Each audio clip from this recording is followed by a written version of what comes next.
আজকের প্রথম খবরটা হলো ফকিরটিল্লা গাইবি মসজিদের বার্ষিক শাকবাদ চিহ্নিতে ডল। বিরাট জনসমাগম ও উৎসব মুখর পরিবেশের মধ্য দিয়ে শ্রীভূমি করিমগঞ্জ জেলার শরীফনগর গ্রামের ঐতিহ্যবাহী ফকিরটিল্লা গাইবি মসজিদ প্রাঙ্গণে অলি হাজি মুবারক শাহ রহমতুল্লাহ আলাইহির ইসালের সোয়াব উপলক্ষে বার্ষিক শাকবাদ সিন্নি ও আজিমুসান ওয়াজ মেহফিল সম্পন্ন হয়েছে। প্রতি বছরের মতো এবারও মহফিলটি অত্যন্ত শান্তিপূর্ণ, শৃঙ্খলাবদ্ধ ও সৌহার্দ্যপূর্ণ পরিবেশে অনুষ্ঠিত হয়। মহফিলে বরাক উপত্যকা, ত্রিপুরা সহ বিভিন্ন এলাকা থেকে হাজার হাজার ধর্মপ্রাণ মানুষ অংশগ্রহণ করেন। এটি শুধুমাত্র একটি ধর্মীয় মেহফিল ছিল না, বরং বৃহত্তর এলাকায় এক উৎসব মুখর পরিবেশ সৃষ্টি হয়। মসজিদের আশেপাশের খোলা মাঠে বিভিন্ন ব্যবসায়ী তাদের দোকান পসরা সাজিয়ে রাখেন, যা এলাকাটিকে এক বিশেষ মেলায় পরিণত করে।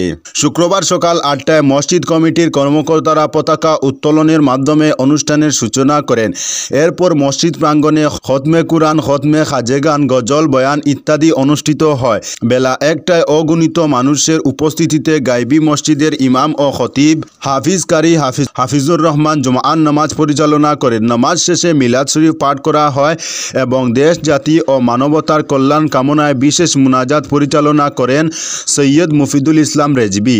অলি হাজি মুবারক শাহ রহমতুল্লাহ আলাইহি এর জীবনী ও অবদান নিয়ে বক্তব্য রাখতে গিয়ে ওয়াজ মেহফিলে ফকিরটিল্লার বিশিষ্ট ইসলামিক ব্যক্তিত্ব মৌলানা সোহেল আহমদ নোমানী বলেন, অলি হাজি মুবারক শাহ রহমতুল্লাহ আলাইহি ছিলেন সিলেটের পীর শাহজালাল রহমতুল্লাহ আলাইহি এর 360 জন অনুসারী অলিদের একজন। তিনি কিভাবে নদী পার হতেন, কিভাবে এক জেলের জালে প্রচুর মাছ ধরা পড়ে তা কাঁচা পয়সায় পরিণত হয়, এসব অলৌকিক ঘটনা মহফিলে তুলে ধরেন নিজ বক্তব্যে। তিনি আরও জানান, প্রায় 400 বছর আগে এই মহান অলির নির্দেশে ফকিরটিল্লা গাইবি মসজিদ প্রতিষ্ঠিত হয়।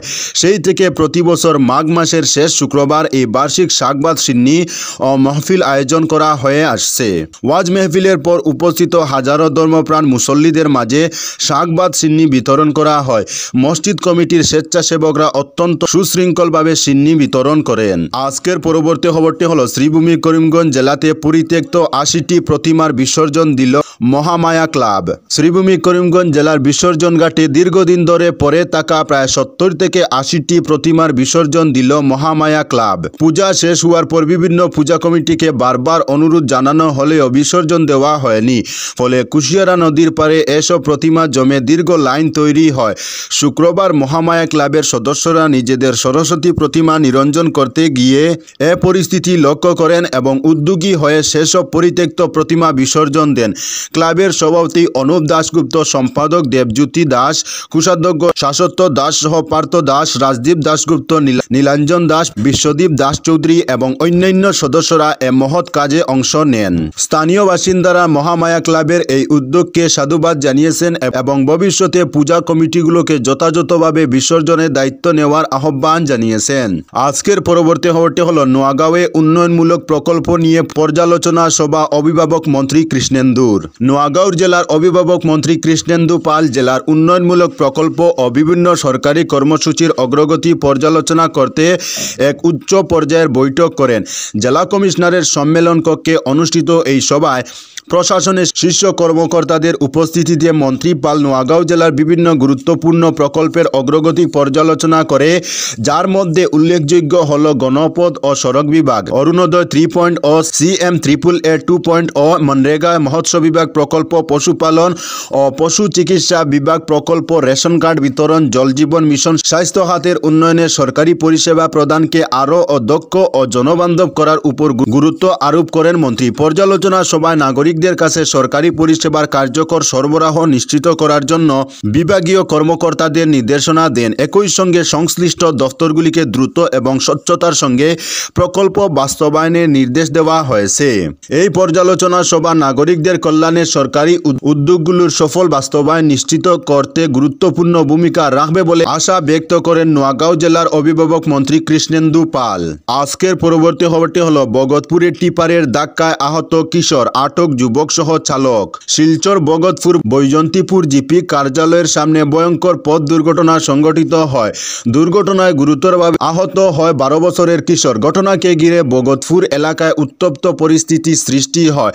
পরিস্থিতি সামাল দিতে পুলিশ বাহিনী ও সিআরপিএফ বাহিনী মোতায়েন করা হয় এলাকায়। শুক্রবার বিকেল 3টা নাগাদ দুর্ঘটনাটি ঘটেছে। একটি ট্রিপার দ্রুত গতিতে আসা সাইকেল সজোরে ধাক্কা মারে।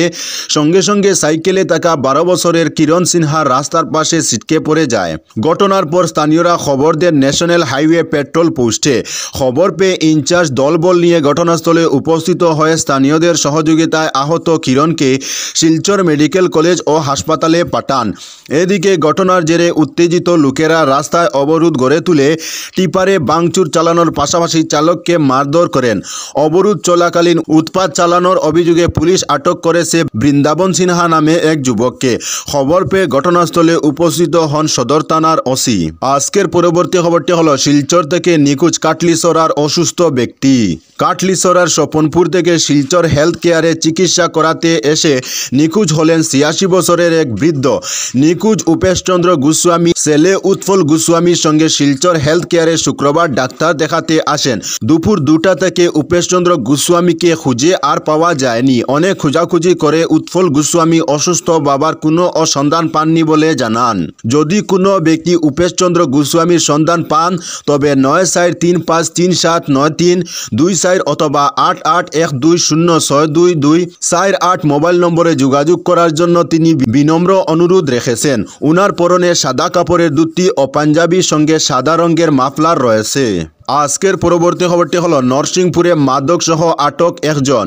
আসাম রাইফেলস এবং শুল্ক বিভাগের যৌথ অভিযানে দলাইয়ের নরসিংপুর তহসিল থেকে মাদক সহ এক ব্যক্তিকে আটক করা হয়। বৃহস্পতিবার নির্দিষ্ট তথ্যের ভিত্তিতে যৌথভাবে অভিযানে একজনকে আটক করে এবং 9টি সাবান কেসে 123 গ্রাম ব্রাউন সুগার উদ্ধার করে, যার আনুমানিক বাজার মূল্য 86.10 লক্ষ টাকা। দ্রুত এবং সমন্বিত অভিযানের ফলে মাদক দ্রব্য বাজেয়াপ্ত করা হয়। উদ্ধারকৃত মাদক দ্রব্য সহ আটক ব্যক্তিকে হস্তান্তর করা হয়। আজকের পরবর্তী খবরটি হলো ধুবড়ীর চরে দুই গোষ্ঠীর সংঘর্ষ, মৃত্যু একজনের। ধুবড়ী জেলার পাকালাগি চরে দুই গোষ্ঠীর মধ্যে সংঘর্ষে একজন নিহত ও 4 জন গুরুতর আহত হয়েছেন। শুক্রবার সকালে সামান্য কথা নিয়ে দুই পক্ষের মধ্যে বিবাদ শুরু হয়। ক্রমান্বয়ে বিবাদ চরমে উঠে। হাতে হাতে লাঠি দা দিয়ে দুই পক্ষের মধ্যে শুরু হয় মারপিট। তুমুল সংঘর্ষের খবর পেয়ে পুলিশ ঘটনাস্থলে পৌঁছে সংঘর্ষ থামাতে ব্যর্থ হলে শূন্যে গুলি চালিয়ে নিয়ন্ত্রণে আনে। সংঘর্ষে নিহত হন সুজাব আলী নামে এক ব্যক্তি। পুলিশ আহতদের ধুবড়ী মেডিকেল কলেজ ও হাসপাতালে পাঠায়। দোষীদের সন্ধানে পুলিশ অভিযানে নেমেছে। তো বন্ধুরা, আজকের জন্য এতটুকু। পরবর্তী কোনো নতুন ভিডিওতে দেখা হবে। তখন অবধি ধন্যবাদ।